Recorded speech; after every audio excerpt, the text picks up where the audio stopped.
శ్రీ వారాహిదేవి జ్యోతిషాలయం విద్య, ఉద్యోగం, వ్యాపారం, పెళ్లి, ఆరోగ్యం, నాగదోషం, సంతానం, రాజకీయం, వామాచార దోషం, భార్యాభర్తల మధ్య గొడవలు, అత్తాకోడళ్ల మధ్య గొడవలు, ప్రేమించి మోసపోవడం, స్త్రీ పురుషుల వశీకరణం, ధనం నిలకడ లేకపోవడం, మీ ఎటువంటి సమస్యలకైనా 24 గంటల్లో పరిష్కారం లభించబడును.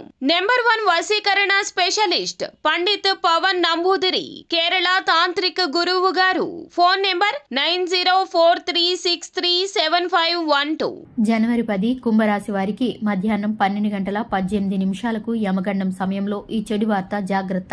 ఈ చెడు వార్త అనేది మీకు మధ్యాహ్నం 12 గంటల 18 నిమిషాల తర్వాత యమగండం సమయంలో ఈ చెడు వార్త అందబోతుంది. జాగ్రత్త. ఛానల్ కి స్వాగతం. ఈ రోజు ఈ వీడియోలో మనం కుంభరాశి వారి యొక్క జాతకం గురించి తెలుసుకుందాం. ముఖ్యంగా జనవరి 10వ తేదీన వస్తున్నటువంటి శుక్రవారం రోజు ఈ రాశి వారికి మధ్యాహ్నం 12 గంటల 18 నిమిషాలకు యమగండం. ఈ సమయంలో చెడు వార్త వినే అవకాశాలు ఉన్నాయి. జాగ్రత్తగా ఉండండి. మధ్యాహ్నం 12 గంటల 10 నిమిషాలకు యమగండం కారణంగా ఎటువంటి చెడు వార్త వినే అవకాశాలు మీకు కనిపిస్తున్నాయి, ఎటువంటి జాగ్రత్తలు తీసుకోవడం ద్వారా, ఎటువంటి దేవతారాధన చేయడం ద్వారా ఈ సమస్యని మీరు అధిగమించగలుగుతారు, ఈ పూర్తి వివరాలు అన్నీ కూడా ఇప్పుడు మనం ఈ వీడియోలోకి తెలుసుకుందాం. వీడియోలోకి వెళ్లే ముందు చిన్న రిక్వెస్ట్ ఏంటంటే గనక ఇదివరకు మా ఛానల్ని మీరు సబ్స్క్రైబ్ చేసుకున్నట్లయితే సబ్స్క్రైబ్ చేసుకోండి. అలాగే పక్కనే ఉన్న బెల్ని ట్యాప్ చేయండి. అలాగే అప్పుడే మేము అప్లోడ్ చేసే ప్రతి వీడియో మీకు నోటిఫికేషన్ అనేది వస్తుంది. ఇక వివరాల్లోకి వెళితే కనుక ఈ రాశి వారు తమ శక్తి సామర్థ్యాల గురించి వీరికి బాగా తెలుసు. డబ్బు, ఆస్తి, గౌరవాన్ని అస్సలు ఇష్టపడరు. తాము చేయాలనుకున్న పని విషయంలో కృత నిశ్చయంతో ఉంటారు. కఠినమైన నిర్ణయాలు తీసుకోవడానికి ఏమాత్రం వెనుకంజ వేయరు. క్రమశిక్షణను చాలా ఇష్టపడతారు. ఏ విషయంలోనూ నిర్లక్ష్యంగా ఉండరు. ప్రతి పనిని హృదయపూర్వకంగా చేస్తారు. ఎవరికైనా సహాయం చేయాల్సి వస్తే ఎప్పుడు కూడా ముందు వరుసలో ఉంటారు. చాలా ప్రశాంత చిత్తులు. కొత్త వ్యక్తులను కలవటానికి కూడా ఇష్టపడరు. వీరికి చాలా త్వరగా కోపం వస్తుంది. చాలా కష్టపడి పనిచేస్తారు. ఈ కారణంగా తమ వ్యాపారంలో తాము చేసే పనుల్లో విజయాన్ని సాధించి ఇస్తారు.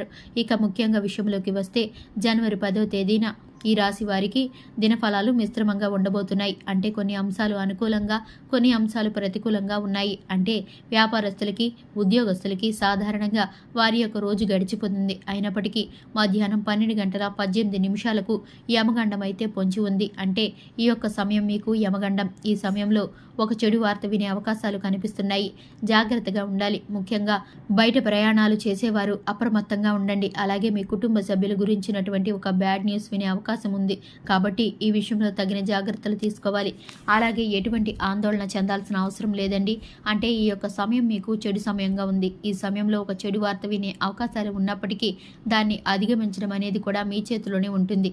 ఈ వీడియో చూడగానే, ఈ విషయం తెలియగానే వెంటనే కాసేపు శివనామ స్మరణ చేసుకోండి. అంటే ఆ శివయ్య, బోళ శంకరుడు, అంటే మీరు ఏది కోరుకుంటే ఆ కోరికను తీర్చే పరమశివుడు మీకు ఖచ్చితంగా తన యొక్క అనుగ్రహాన్ని చూపిస్తాడు. కాబట్టి శివనామ స్మరణ చేసుకోండి. వీలైతే కనుక పూజా మందిరంలోకి వెళ్ళి శివ స్తోత్రాన్ని పారాయణం చేయండి.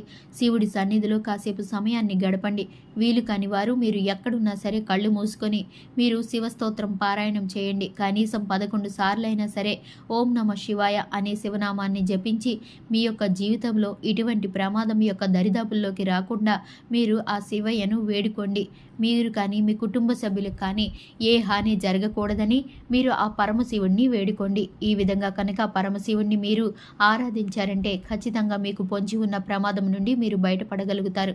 ఎందుకంటే శివుణ్ణి బోళ శంకరుడు అని పిలుస్తాం.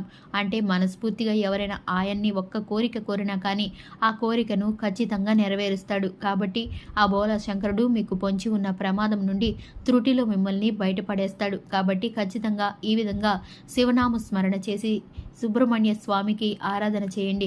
విష్ణు ఆరాధన కూడా మీకు శుభ ఫలితాలను అనుగ్రహిస్తుంది. అలాగే ఈ యొక్క సమయం గడిచిపోయిన తర్వాత అమావాస్య రోజు మీ శక్తి మేరకు అవసరాల్లో ఉన్నవారికి ఎవరికైనా సరే వస్తు రూపంలో కానీ, లేకపోతే వస్త్రాల రూపంలో కానీ, ధన రూపంలో కానీ, ధాన్యాల రూపంలో కానీ ఏదైనా దానం చేయండి. దాని తాలూకు పుణ్యఫలం మిమ్మల్ని జీవితంలో అద్భుతమైన ఫలితాల వైపు తీసుకొని వెళ్తుంది. చూశారు కదండి వీడియో. ఈ వీడియో నచ్చితే కనుక లైక్ చేయండి. ఛానల్ని సబ్స్క్రైబ్ చేసుకోండి.